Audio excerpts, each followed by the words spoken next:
Ayun! So good evening sa inyo guys. Ngayon po ay July 13, 2021 at grabe yung nangyari sa ating market sa ngayon. So buhusan. So literal na buhusan kasi pagdating po ng closing is binagsak po bigla yung ating index naman. So nag-loss tayo is more than negative 1.7%. So nag-close tayo below 6,800 level na. So na-break na po natin yung support 6,795.13 at grabe yung sentiment po ng ating foreign investors kasi nagkaroon po tayo ng negative 1.02 billion net foreign selling naman sa kanya. Ayan. So hindi maganda. And then alam mo na yung pinaka main reason natin sa kanya yung downgrading po sa atin ng ating Fitch ratings naman. Ayan. So madami daw tayong utang tapos yung ating mga non-performing loans sa ating mga banks. So yung tingin po ng ating mga reviewers ng finance ng Pilipinas is hindi maganda kaya nagkaroon tayo ng downgrading. So yung outlook natin is from stable to negative and then yung rating natin is parehas pa rin naman, hindi nagbago. Kaya nga lang yung outlook. So in the medium term, medyo bearish po si Fitch rating sa atin. Kaya laglagan po yung ating mga stocks kanina naman. So anyway, pag-usapan po natin yung ating mga trending stocks, si ASN. So, nag-drop din yung price action. Si Merrimart, hindi rin nakatulong yung ating pharmacy sa kanya. Nilaglag din siya. Si Green, so finally, naging green din yung candle niya. So, sabi nila kahapon, dapat pala red na yung pangalan kasi puro red yung last 4 days na trading sa kanya. And then, si Apollo po natin is mapula. BHI, nag-take profits din. Si PHA po natin, so meron tayong tweet galing kay Mr. Elon Musk ng Pilipinas, si Mr. Marvin de la Cruz, si All HC naman natin. So nang shakeout din siya and then nagkaroon siya ng malaking cross candle natin. So undecided candle itong si All HC pero mataas pa rin naman yung ating candle sa kanya. And then pag-usapan po natin ng konti yung ating PSEI index naman, okay? So, as usual guys, kung bako lang dito sa ating trading channel, so personal study lang po itong ginagawa natin. Itong technical charting po natin is wag mong gagawing basis para sa pag-buy, pag-sell, or pag-hold po ng mga stocks. So, yung decision mo po is manggagaling po sa iyan kasi meron nga pong risk na involved po dito sa ating market. Especially during this time, very very sentimental na naman si PSEI. Nakita nyo naman, nagsiswing tayo, biglang bumabagsak, biglang bumabalik, and then bumabagsak pa rin yung ating mga indices naman. Okay? Kung bago ka lang guys dito sa ating trading channel, so huwag mong kalimutan mo subscribe dito po sa ating Palabi Trader na YouTube channel. Ang sabi ko sa inyo, bukas pa yung ating membership sa kanya. So, pwede mo i-click yung ating join button. And then, message mo na lang ako kung naka-member ka sa kanya. Sama kita doon sa ating group community naman. And then, kung gusto mo din lang, mag-review ka lang ng ating mga daily uploads po dito. So, meron tayong mga daily review.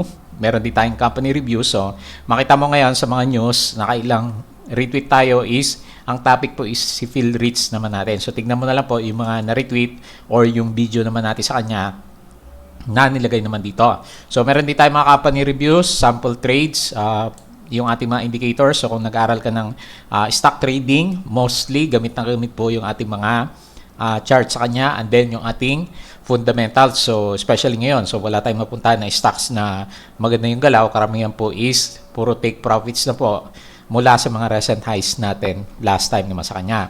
And then follow mo ko guys dito sa ating cryptocurrency na channel. So dito sa ating Palabi Trader na crypto ko to, sabi ko in due time. So saka na lang tayo mag-update sa kanya kasi sideways pa din naman si cryptocurrency. And then madalas kong sabihin si Axie Infinity yung nakita natin na maganda yung galawan sa mga palitan ng yung mga characters natin versus ng mga naglalaro naman sa kanya doon sa ating mga NFTs. And then, yung ating Bitcoin is nasa 32K level, yung huli kong tingin sa kanya. So, mamaya, bisitahin din natin yung galawan po ng ating mga cryptocurrencies naman. And then, follow mo ko guys dito sa ating mga social media. So, dito sa ating Palabi Trader na Facebook account. So, nagpo-post tayo dito. Ganun din po sa ating Facebook page na Palabi Traders din naman. So, all about stocks.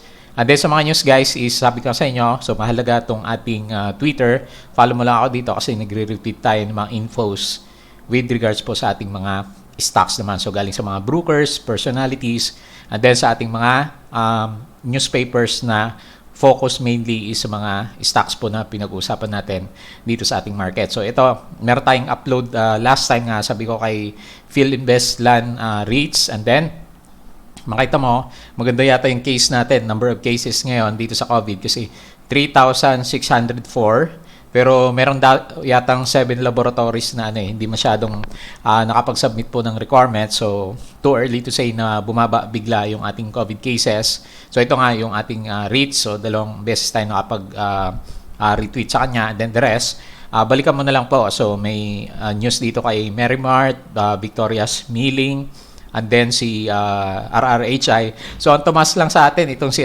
yung company natin na PSE. So, meron din tayong company na PSE, guys, May mga news din with regards kay M-White at saka kay SEC, and then si CNTF. Medyo pumitik yata yung price action naman niya kanina naman. And then sabi ko sa inyo, guys, ito yung isang channel natin with regards po sa mga gustong makasama natin sa trading or yung mga gusto ng mga members or membership. Meron tayong kanya-kanyang category or levels po dito sa ating Patreon channel naman. So, nag-guide tayo makasama natin na traders dito.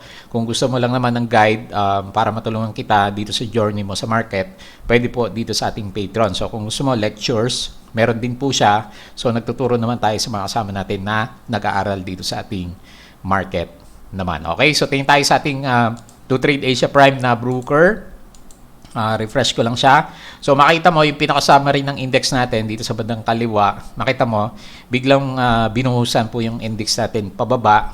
Ang ating all shares index, so biglang bumagsak, finance, industrial, holdings, property, at saka mining. So wala pong nakaligtas na sector dito sa ating market. Meron tayong mga ilan-ilan na blue chips na maganda, nag-green sila, pero hindi naman ganun kalaki. So, tapos yung mga blue chips talaga natin, makita mo dito, may mga stocks tayo na binuhusan at then nagkaroon siya ng mga 3% na drop ng kanilang mga price action naman. Si LTG, grabe si LTG, ano bang meron dito? So, bukod kay Lusutan, negative 6%, so grabe naman yan. Very unusual sa ating mga blue chips, yung mga galawan na ganyan naman sa atin. So, ito yung sinasabi ko sa inyo, guys, negative 1.02 billion yung net foreign selling. So, wala tayong magagawa dyan. Babagsak talaga po yung ating mga stocks. Ang participation po nila is 41% foreigner and then 59% locals. Medyo mababa din. Yung ating turnover value po sa kanya is umabot lang tayo ng 4.75 billion and then laki ng loss natin, negative 1.72% naman. Ayan, so tingin tayo dito sa ating charting. So makita mo dito, laglag na tayo. Yung ating support na nilalagay 6,800 last time is most likely magiging resistance natin in the short term kasi naghahanap pa rin po ng support yung ating market. So pwede ko nang ibaba. So wala tayong magagawa, guys, So i-adjust natin yung support natin para ma-anticipate natin kung saan pwedeng magkaroon ng rebound yung ating market. So yung sa taas, hindi ko muna gagalawin. Baka kasi sentimental lang yung market natin doon sa news na nilabas po ni Fitch ratings natin. Kasi nga negative outlook tayo sa kanya. So anyway, sabi ko sa inyo, hindi naman nagbago yung fundamentals sa mga stocks, kundi sentiment po ng ating mga foreign investors. Pero mapapansin mo, ilang araw na, guys, na puro negative news, international yung nakukuha natin. Nagsimula doon sa sa World Bank, yung ating educational system daw.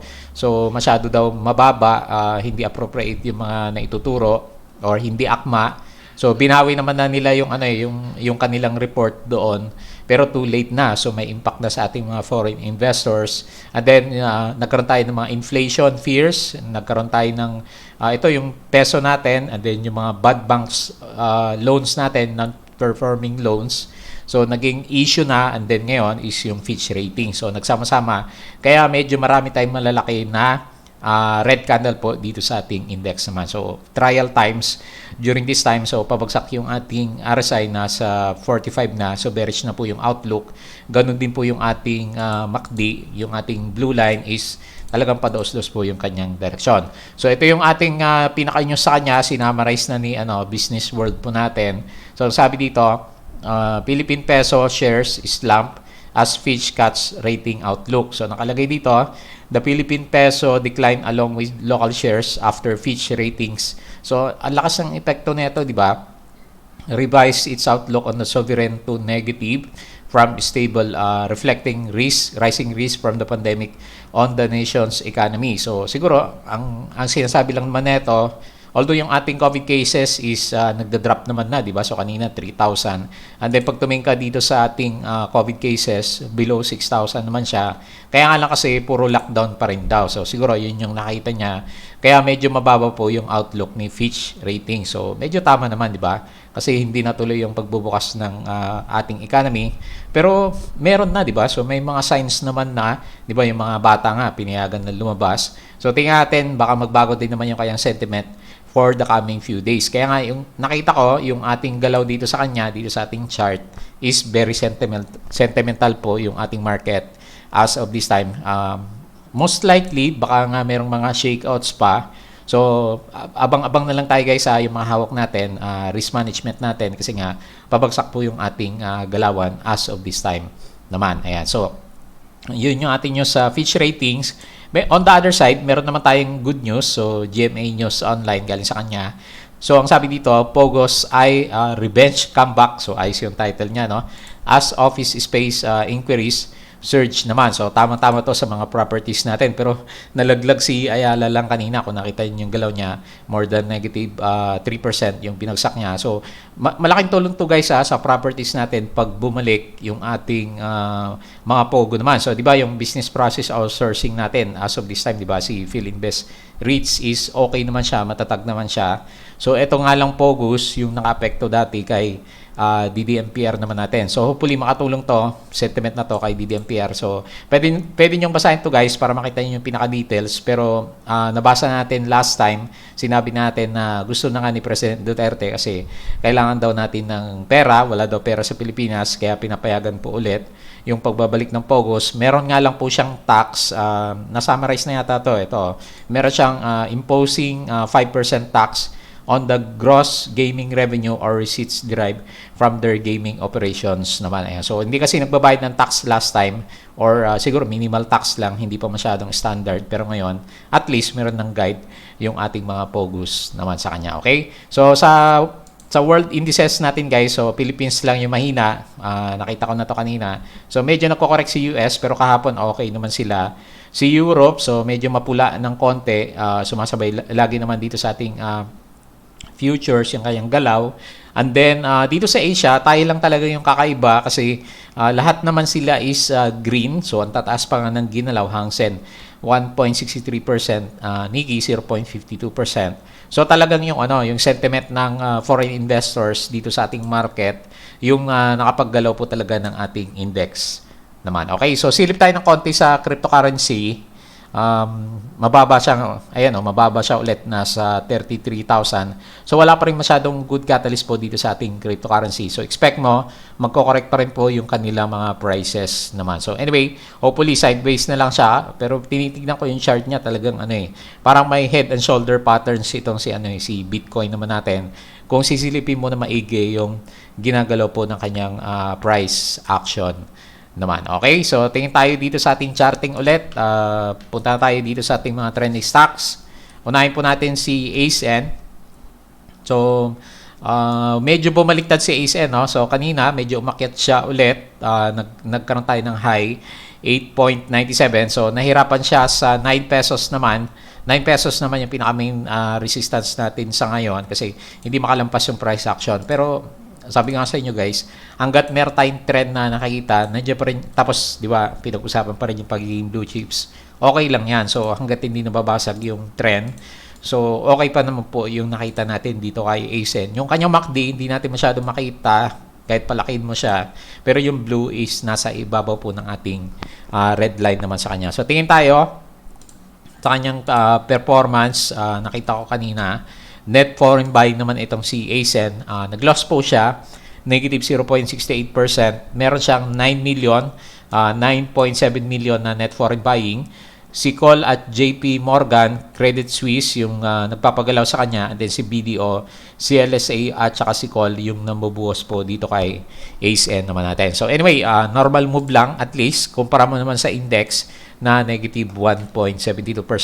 So bullish pa rin naman yung nakita natin na trend nitong si ASEAN. Hopefully, hindi mabasag or hindi siya bumaba sa ating MA20 level naman. Okay? So, si Merrimart, so, yung akala ko tutuloy na tong si Merrimart kasi binasag na niya yung yung MA20 natin, nagkaroon siya ng gap up kanina. So, sabi ko nga kahapon, maganda yung ginalaw ng ating chart sa kanya kasi first time naka-break sa MA9 plus meron siyang kasamang volume pero negative kasi yung yung sentiment sa market kaya nag-drag po itong si Merrimart naman natin. So, tingnan natin yung kanyang performance. Number 2 siya sa trending natin ngayon. Nag-loss siya, negative 1.45%, pero meron naman siyang net foreign buying, 1.7 million. Si Call at FMS yung ating main buyer and then si Abacus at saka si Call naman yung ating pinaka main seller naman sa kanya. So alam niyo na yung reason bakit naging bullish siya at naging bearish. So yung pagka-bearish niya, sentiment po ng market. Hopefully bukas mag-stabilize tayo. So support is 3.97 and then immediately resistance is 4.3. So ito yung pinaka-resistance natin. Medyo malapit guys kasi dito nagkaroon tayo ng consolidation last time naman sa kanya. Yan. So hopefully maging sideways lang siya kasi naka-breakout na rin naman siya sa kanyang downtrend na RSI direction. And then nag-start na mag-recover yung ating MACD naman sa kanya. So natatawa ako dun sa mga comments kahapon. So yung pagkakaroon daw niya ng pag-acquire ng ating pharmacy. So nasabi ko yata yung word na droga. So hindi naman on the negative term kundi on the positive term naman yung sinasabi natin sa kanya. So ang sabi dito ni Philstar, Tycon Igar Injapsi II, grocery chain operator, is acquiring a pharmacy chain in the province of Quezon City naman. Ayan, so, or Quezon. In a disclosure, Merrimart said it signed an agreement with Carlos Drugs Lucena Incorporated to acquire a majority stake in Carlos Super Drug naman. Ayan, so anyway, nag-expand pa rin po itong si Merrimart. Hopefully, makatulong na sa sentiment para hindi na matuloy yung pagbagsak. Yung recent na pagbagsak naman kasi nitong si Merrimart natin, yung tuloy-tuloy na pagbagsak niya last time kasi dun sa holding period ng mga shares po ni Mr. Injap, natakot po yung ilan. Baka kasi buhusan daw ni Mr. Injap. So, kaya nagbagsakan yung kanyang price action naman last time. So, meron na siyang disclosure ulit kaninang umaga. So, yung kanilang partnership or acquisition po niya dito kay Carlos Drug Lucena Incorporated naman natin to acquire a majority stake in the pharmacy chain. So, dumadami na. Meron tayong Merrimart Store, Merrimart Market, Grocery, Merrimart Wholesale and Dark Groceries. And then, ngayon, nagbe-venture naman siya sa pharmacy naman natin. So, mukhang maganda ng konti yung outlook naman nitong si Merrimart natin as compared siguro kay dito as of this time naman kasi walang masyadong catalyst dito po natin. Okay? So, next, finally, green na si Green. So, akala ko babagsak pa kasi nagkaroon pa siya ng shakeout. Bumagsak pa siya, 3.41. So, ilalagay ko muna dito yung support, guys, kasi hindi pa natin alam kung strong tong area na to kasi nagkaroon siya ng reversal. So, wala naman negative news last time, di ba? Sabi ko nga dito kay Green. Wala naman akong nabasang negative news. Nagtataka ako, bakit nag-broke yung ating MA100 and then nagkaroon tayo ng sunod-sunod na malalaki na red candle naman sa kanya. So, sinasabi pa nga ng iba dun sa social investor feeds natin, ano ba to, short kaya binabagsak, tinatapon yung kanyang mga prices naman. So, pero alam ko sa blue chips lang yata allowed yung yung shorting natin sa mga big institution. Pero anyway, nakita mo naman, so very unusual. Wala naman reason bakit bumagsak bigla yung price action, kundi emotional lang po yung ating mga traders sa kanya. Binuhusan siya for the last 4 days pero very unusual. So, magre-rebound talaga yung price action. Ngayon, nag-rebound na siya. Meron na siyang strong support. Ang tanong, kaya ba niyang itulak pabalik yung price action natin? So, meron tayong immediate resistance. Yung current location is resistance pero itataas ko ng konti kasi green candle naman tayo ngayon. So, dito sa siguro mga 3 dito sa area na to, mga 3.78, 3.75 yung mga next na resistance po nitong si green naman natin. So anyway, good thing, naka-bounce na siya pero nasa bearish side ng ating sentiment. So below po siya ng RSI 50. Hopefully makarecover po siya in the coming few days. So yung ating MACD, wala mo nang masyadong epekto yan. Bearish kasi yung outlook niya for the past few days naman natin. So tingnan natin yung kanyang yung mga jockeys natin, sino ba nagpapagalaw dito kay green natin. So nag-gain 3.13%, net foreign siya guys for the last 2 days. So sinalo siya ng mga foreigners, hindi ko alam kung sinake out ba tayo dito. So meron siyang 16.9 million net foreign buying, si APS, si Call at saka si Eagle ang ating main buyer, and then si Maybank, foreigner to si Maybank, at saka si Eagle at saka si APS. Belson yung ating foreigners, yun po yung mga nambubuhos sa kanya, kaya hindi po siya makaangat kanina ng mataas naman. Pero good thing, di ba, kahit bagsak si PSEI natin, nakabawi po itong si green naman natin. So ngayon, may tendency na i-retest or i-check niya ulit kung kaya niyang butasin yung resistance area naman natin sa kanya. Okay? Next natin si Apollo. Tingin muna ako dito sa kanyang performance kasi hindi maganda yung candle. Negative 1.71%, net foreign negative 83,000. So lumalabas sila. Call FMS yung main buyer, and then si Call at saka si Luis yung ating main seller naman sa kanya. Ayan. So anyway, not so good pa rin guys yung outlook niya. Okay na sana kahapon pero tingnan natin, baka profit taking lang naman kasi nag-bounce siya nagkaroon siya ng double bounce dito sa 0.17. So maganda ba kita bukas guys, maka-break sana siya sa dito sa ating MA9 para kahit papaano sasabihin natin yung pagbagsak niya today is dahil sa sentiment ng market at saka profit taking kasi nandiyan pa rin naman yung volume niya And then makita mo dito, nagkaroon tayo ng breakout sa RSI kahapon. Pero yung RSI is nagtatry na bumalik sa bearish level, tapos bearish pa rin naman yung ating MACD formation naman sa kanya. So same din lang, sentiment po ng market itong si Apollo.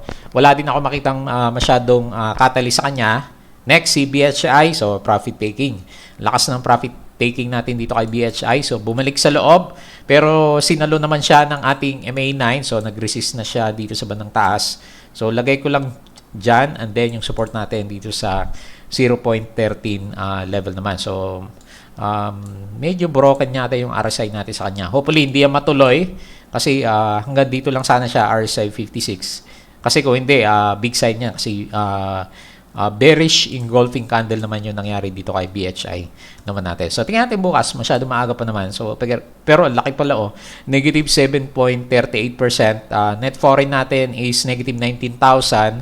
Call FMS, Abacus yung main buyer. Si Call FMS at saka si Star All yung ating pinaka main seller naman sa kanya. So anyway, sumabay lang naman sa market itong si Boulevard Holdings natin. So tingnan natin bukas guys. So hopefully maka-recover din siya kung magkaroon ng bounce yung ating market naman bukas. Okay, next, PHA. So nagpaparamdam si Mr. Marvin De La Cruz. So meron siyang pinost sa kanyang Twitter account. Nakita nyo din siguro to. So sabi niya, thank you so much BSP. SquidPay launching is pushing through on the 15, so July 15. God bless us all. Pero nakita ko, version ng app to. So nung una ko mabasa, ang pagkaintindi ko sa kanya, yung ating digital banking license, kasi Bangko Sentral ng Pilipinas yung sinasabi nitong si Mr. Marvin. So ang mahirap lang kasi dito sa mga post niya, medyo cryptic yung mga basa natin, wala siyang disclosure. So hindi ko alam kung ina-allow to ng ating ang ating Securities and Exchange Commission.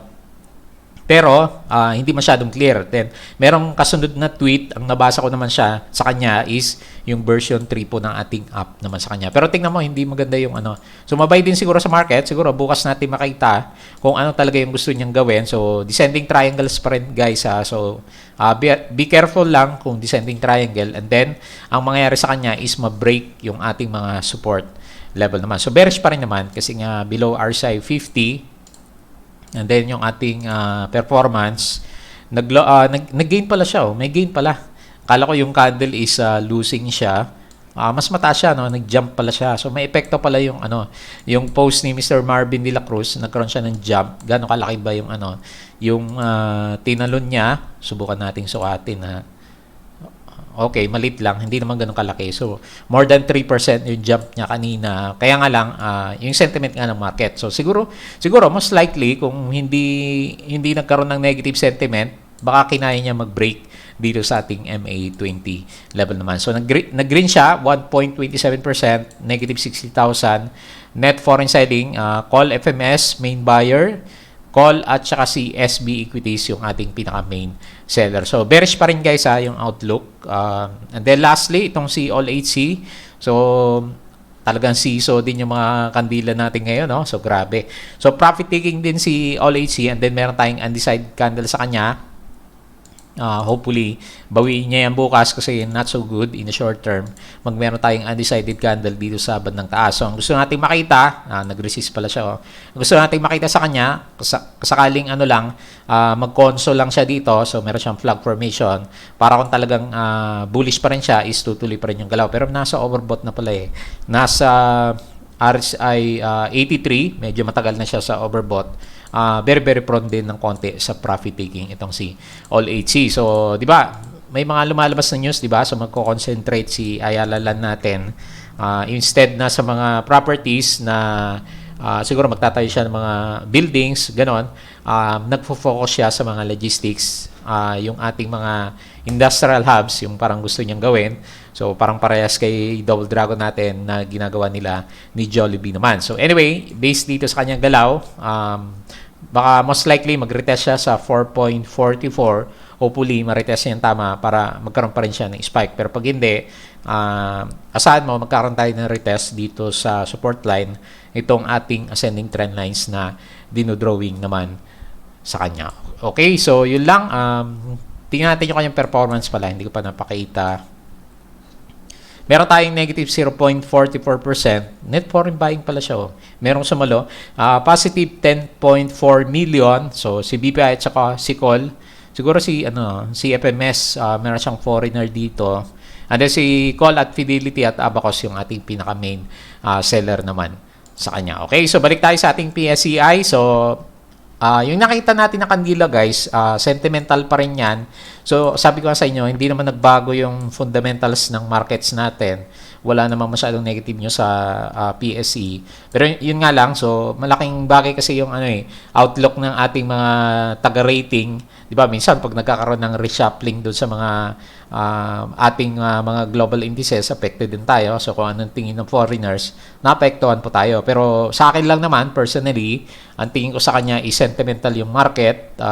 Pag bumalik ulit yung pag siguro sa Asian market bukas is okay pa rin naman siya.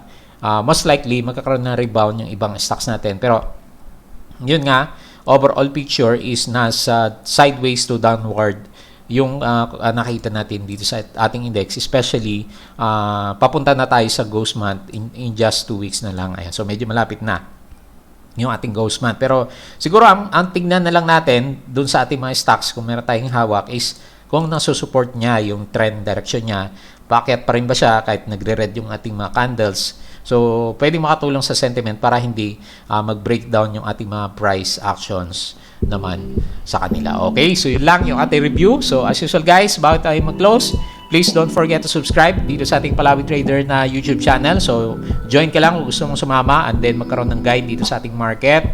Follow mo ako sa aking cryptocurrency dito sa aking social media, Facebook account, Facebook page, yung ating Twitter para sa mga news.